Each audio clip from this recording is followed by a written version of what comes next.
বিভিন্ন স্থানে জমে উঠেছে ঈদের বাজার, নানা নামের বিদেশি পোশাকে ক্রেতার আকর্ষণ। দুর্ভিক্ষের মুখে গাজা, খাদ্য সরবরাহ নিশ্চিত করতে ইসরায়েলকে আইসিজে এর নির্দেশ। চট্টগ্রামে কাল শুরু বাংলাদেশ শ্রীলঙ্কার শেষ টেস্ট, সাকিবের ফেরা ম্যাচে ঘুরে দাঁড়াতে চায় টাইগাররা।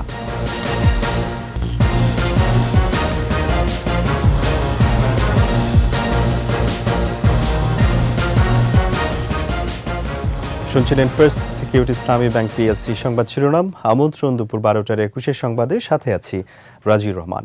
দর্শক, 21 টেলিভিশনের সংবাদ একই সাথে সরাসরি দেখতে পাবেন আমাদের ফেসবুক পেজ www.facebook.com/2124online। যশোরে জমে উঠেছে ঈদের বাজার, তবে পোশাকের দাম বেশির কথা বলছেন ক্রেতা বিক্রেতা উভয়ই।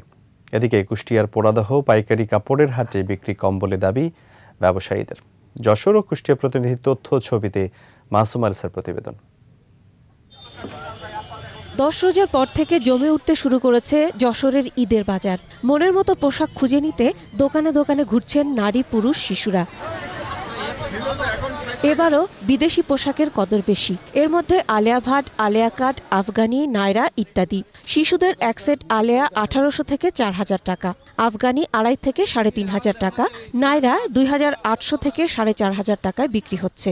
বাংলাদেশিরা দাম কম, ইন্ডিয়ানটা একটু দাম বেশি। এবারেও শিশুদের পোশাক সহ জুতার দাম বেশি। বাড়তি বলে খরিদ্দারের তো সমস্যা, ভোক্তাদের তো বেশি দিয়ে কিনতে হবে। কাস্টমার এখনো আসলে ওইভাবে কেনাকাটা করছে না, ভাবে মনে হচ্ছে যে লোকজনের হাতে টাকা পয়সা কম। তবে বাজার থেকে খালি হাতে ফিরছেন না কেউই। পরিবারের মুখে হাসি ফোটাতে পছন্দের পোশাকটি কিনেই বাড়ি ফিরছেন। রেট একটু অন্য বারের তুলনায় 500-700 টাকা বেশি। দামটা একটু ডিজাইনের ভিতরে থাকলে আরো একটু ভালো হতো।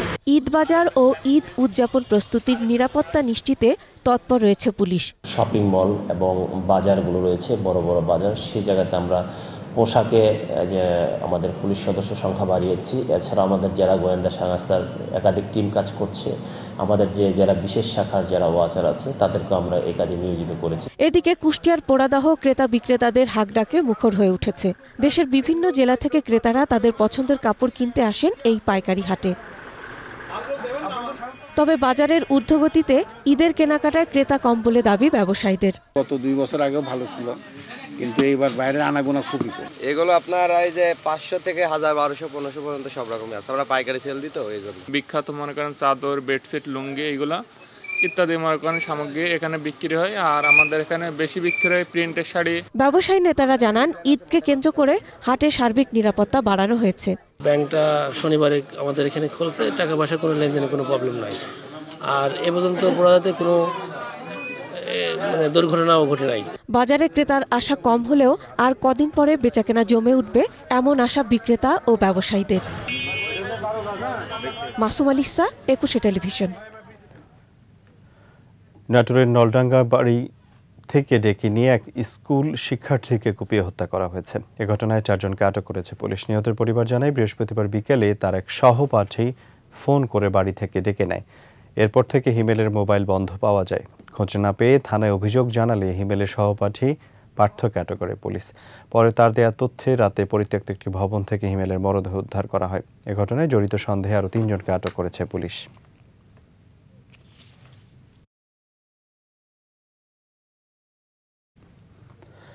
গাজীপুরের কাপাসিয়াতে গরুচোর সন্দেহে গণপিটুনিতে মারা গেছেন 2 জন। বৃহস্পতিবার মধ্যরাতে কাপাসিয়ার সিংহশ্রীর নামিলা ও বড়ি বাড়িতে ঘটনা ঘটে।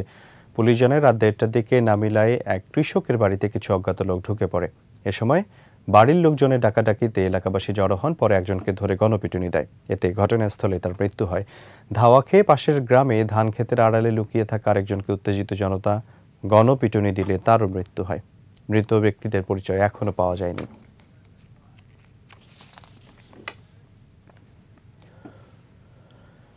আন্তর্জাতিক গাজায় দুর্ভিক্ষ ও যুদ্ধাপরাধের শামিল বলে মন্তব্য করেছেন জাতিসংঘের মানবাধিকার প্রধান ভলকার তুর্ক। তিনি বলেছেন, ইসরায়েল অনাহারকেই অস্ত্র হিসেবে ব্যবহার করছে। যদিও মন্তব্যের বিরোধিতা করেছে ইসরায়েল। এদিকে গাজায় দেরি না করে খাদ্য সাহায্য বাড়াতে ইসরায়েলকে নির্দেশ দিয়েছে আন্তর্জাতিক বিচার আদালত আইসিজে। আরও জানাচ্ছেন আজহারুল ইসলাম। ফিলিস্তিনি নাগরিকদের সুরক্ষার জন্য আইনি দায়িত্ব পালন করতে ইসরায়েলের ওপর চাপ বাড়িয়েছে জাতিসংঘ। সেই সাথে যাদের প্রয়োজন তাদের কাছে পর্যাপ্ত মানবিক সহায়তা সরবরাহের অনুমতিও দেওয়া হয়েছে। গাজায় অনাহারকে অস্ত্র হিসাবে ব্যবহার করছে ইসরায়েল। এ অভিযোগ যদি প্রমাণিত হয় তবে তা হবে যুদ্ধাপরাধ, এমনটাই বললেন জাতিসংঘের মানবাধিকার বিষয়ক high commissioner Volker Turk. Israel's now 16-year-old blockade of Gaza. Geneva থেকে সাক্ষাৎকারে তিনি বলেন, যেসব প্রমাণ সামনে আসছে তাতে স্পষ্ট ইসরায়েল গাজায় ইচ্ছা করেই ত্রাণ বিতরণের গতি কমিয়ে দিচ্ছে বা একেবারে বন্ধ করে দিচ্ছে। The extent of Israel's continued restrictions on the entry of aid into Gaza. তবে তুর্কের এসব সতর্কতাকে অর্থহীন, সম্পূর্ণ দায়িত্বজ্ঞানহীন বলে উড়িয়ে দিয়েছে ইসরায়েল। এর আগে গাজায় সাহায্য বাড়াতে ইসরায়েলকে নির্দেশ দেয় আন্তর্জাতিক বিচার আদালত আইসিজে। গাজায় মানবিক সাহায্য বাড়ানোর জন্য ইসরায়েলকে নির্দেশ দিয়েছে সংস্থাটি। তারা বলছেন গাজাবাসী এখন দুর্ভিক্ষের মধ্যেই রয়েছে। যুক্তরাষ্ট্র জানিয়েছে তারা আদালতের সর্বশেষ রায় এখনো পর্যালোচনা করছে।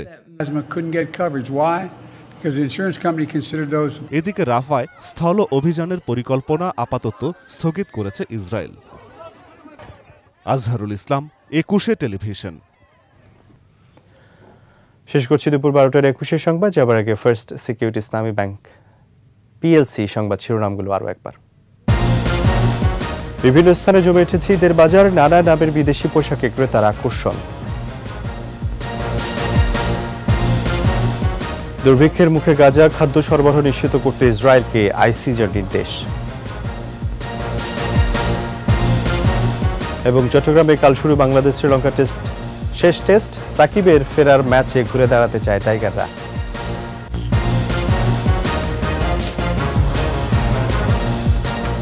সর্বশেষ খবর জানতে ডায়াল করুন 2021 নম্বরে, আর ভিজিট করুন 21-tv.com এই ওয়েবসাইটে। এছাড়া ফেসবুকে ভিজিট করতে পারেন facebook.com/2124myname। এতক্ষণ সাথে থাকার জন্য ধন্যবাদ। পরবর্তী সংবাদ দুপুর 2টায় দেখার আমন্ত্রণ রইল। 21-এর সাথেই থাকুন।